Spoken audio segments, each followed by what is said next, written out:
lê lê ngâm la jing i jong na tay pi mar we ba baro shirta ko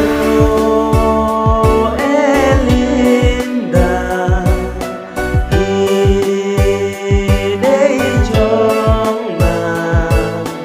bandu ya pingam kwa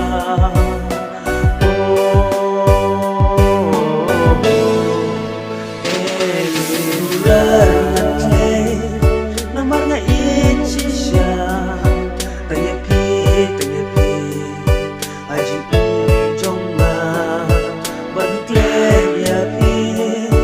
dalele ngamla adanu jong ma bai pi jong kisa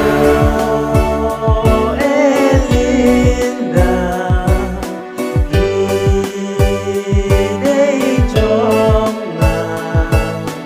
bandu ya pingam kwa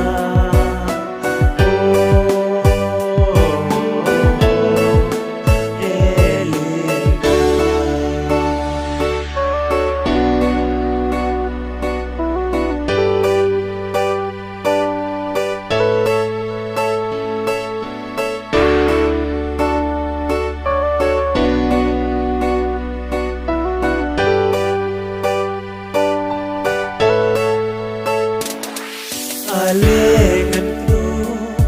naman tajong di